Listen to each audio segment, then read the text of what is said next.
कोल India limited ने अपने गैर कार्यकारी कर्मचारियों को वित्तीय वर्ष 2024-25 के लिए परफॉर्मेंस लिंक्ड रिवॉर्ड के रूप में 1,03,000 का बोनस देने का ऐलान किया। ये फैसला JBCCI XI की मानकीकरण समिति की 6ठी बैठक में लिया गया। आपको बता दें, बोनस का भुगतान 26 सितंबर तक बोनस राशि कर्मचारियों की उपस्थिति के आधार पर प्रो राटा पद्धति से किया जाएगा। वहीं ये निर्णय कर्मचारियों और प्रबंधन के बीच विश्वास और सौहार्द और भी मजबूत करेगा। बोनस की राशि समय पर मिलने से त्योहार से पहले कर्मचारियों के चेहरों पर मुस्कान लौट आई है। इसी क्रम में राष्ट्रीय कोलियरी मजदूर यूनियन के नेताओं ने धोरी क्षेत्र के सभागार में बैठक कर कर्मचारियों को बधाई दी। साथ ही इंचक के सभी पदाधिकारी व अपने नेता विधायक कुमार संजय मंगल को बधाई देते हुए बताया कि कोल इंडिया के द्वारा दिए गए सुविधा को नकारते हुए सबसे पहले बैठक में बोनस बढ़ाने की मांग कर मजदूर हित में सराहनीय कार्य किया है। कोर्ट के आदेश फलस्वरूप 1,03,000 कोल इंडिया द्वारा बोनस में कोल इंडिया के कर्मचारियों को इस वर्ष दुर्गा पूजा में दी जा रही है। इस संदर्भ में राष्ट्रीय कोलियरी मजदूर यूनियन के क्षेत्रीय सचिव शिवनंद चौहान ने क्या कुछ कहा, आइए हम आपको सुनाते हैं। सभी मजदूर पूरे खुशी है। हम आज की इस बैठक में अपने नेताओं को हार्दिक शुभकामनाएं देते हैं, उनको बधाई देते हैं। साथ ही बाकी जो यूनियन भी उसमें सम्मिलित हुए उनका भी सहयोग ठीक था, उनको भी हम बधाई देते हैं कि मजदूरों के हित में आप लोगों ने एक अच्छा समझौता कराया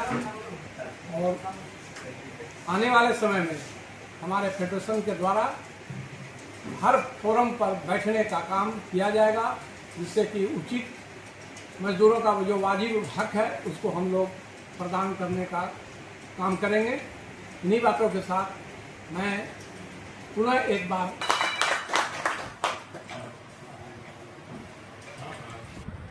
हुआ उसमें हमारे नेता इंडियन नेशनल माइंस फेडरेशन किया,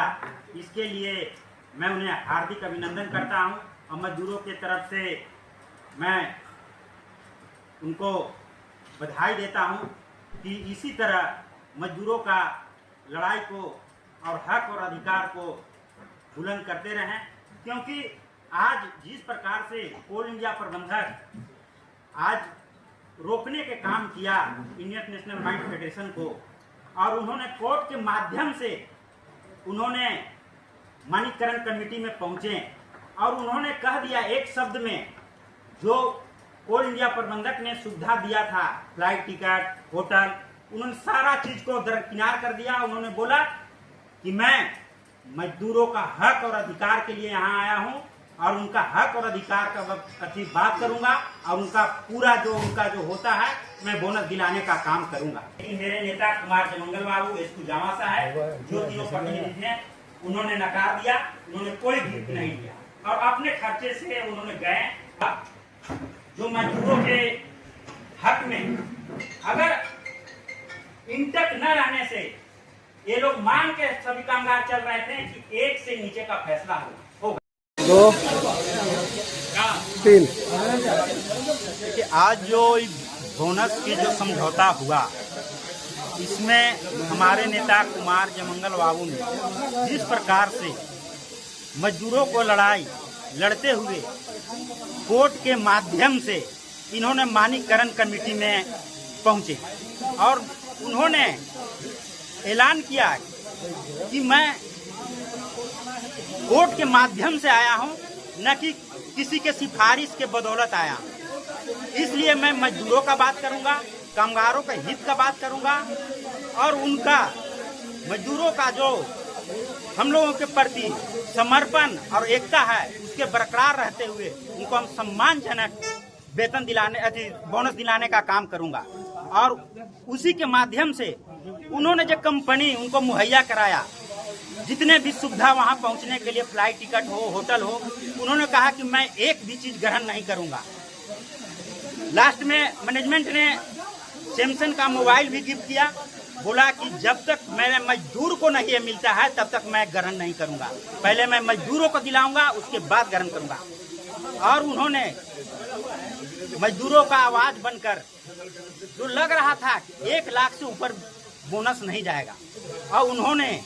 उस बोनस को 1,03,000 दिलाने का काम किया है। ये कोल इंडिया के इतिहास में बहुत बड़ी बात है और मैं समझता हूं कि इसी प्रकार से हमारे नेता कुमार जयमंगल बाबू मजदूरों का आवाज बन करके उनके हक और अधिकार को दिलाने का काम करते रहेंगे और मजदूर उनको जिस प्रकार से आज विभिन्न यूनियनों से टूट कर करके अभी परसों रोज ही ललन बाबू आरकेयू से उन्होंने आरसीएमयू में करीब 700 आदमी के साथ में मिले और बहुत से यूनियन जो है से अनूप बाबू के कार्यों के देख करके उन्होंने अनूप बाबू पर विश्वास जगा रहा है, उनके नेतृत्व पर विश्वास जगा रहा है और कामगार जो है लगातार मिलते जा रहे हैं, जिसके बदौलत आज आप देख रहे होंगे कि धोरी एरिया से लेकर के सीसीएल में आज नंबर 1 पर राष्ट्रीय कोयलेरी मजदूर यूनियन है और इस आवाज को लगातार कोल इंडिया प्रबंधक दबाने का काम कर रहा है, किसी भी बैठक में बुलाने का काम नहीं कर रहा है। लेकिन कोर्ट को भी मैं आज मजदूरों के तरफ से मैं अभिनंदन करता हूं कि उन्होंने आज उनकी आवाजों को समझा और फेडरेशन को राष्ट्र बुलाने का काम किया, जिसके बदौलत आज ये मुकाम हम लोग हासिल किए।